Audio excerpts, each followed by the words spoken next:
Most people think anger is just part of being human. Jesus taught something far more dangerous.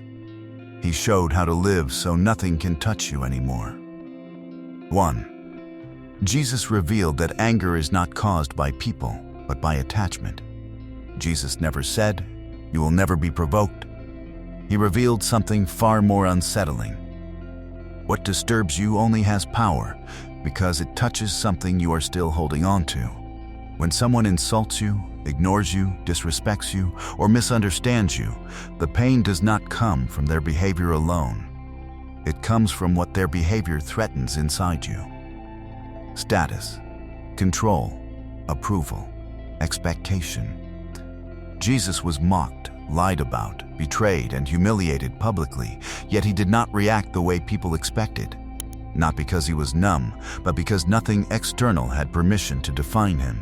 He did not outsource his identity to human opinion or momentary treatment. The moment you stop needing people to behave a certain way for you to feel stable, their emotional leverage collapses.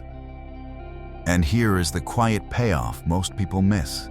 When the same types of people keep triggering you, the pattern is not about them. It is revealing what still claims authority inside you. 2. Jesus showed that reactions are learned, not inevitable. Anger feels automatic, but it is trained. Over time, families, culture, wounds, and survival patterns teach you what deserves reaction and what must be defended. Jesus interrupted that training. When he stood silent before accusation, he was not suppressing emotion. He was choosing authority over impulse. He understood that every reaction hands control to the thing you respond to. This is why Jesus warned that whoever sins becomes a slave to sin. Reaction is a form of slavery. The more you react, the more predictable you become.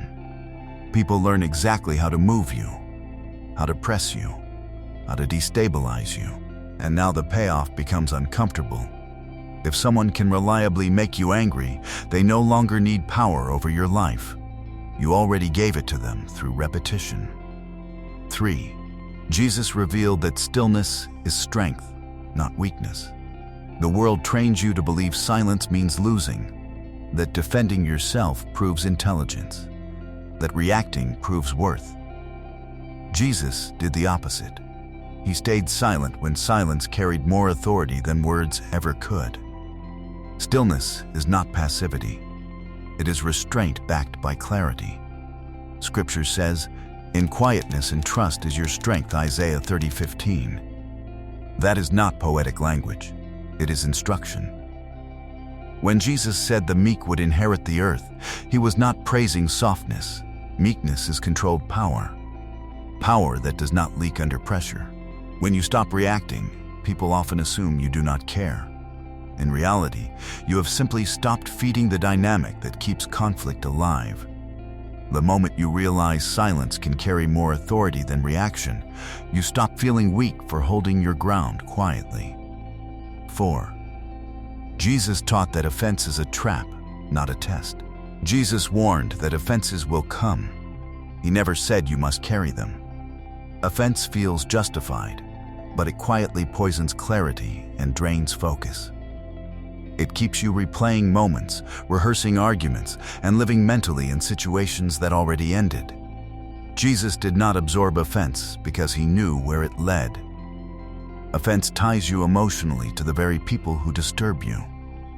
It keeps them present in your thoughts long after the moment has passed, long after God already moved you forward. This is why offense feels heavy. It anchors you to situations heaven already released.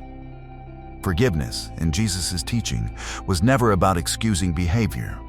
It was about releasing yourself from emotional captivity. Forgiveness is not spiritual politeness. It is strategic release. When offense drops, clarity returns. Emotional energy is reclaimed. Authority stabilizes. Offense binds you to what disturbed you. Release restores authority. 5. Jesus showed that ego is the doorway anger walks through. Most anger is not rooted in pain, it is rooted in pride. Pride says, "They shouldn't have treated me like that." Pride demands recognition, fairness, control, and validation. Jesus dismantled pride by grounding his identity completely in the Father. He did not need human approval to remain secure. When ego is no longer in charge, anger loses its fuel. You stop needing to win conversations. You stop needing the last word. You stop needing agreement in order to feel stable.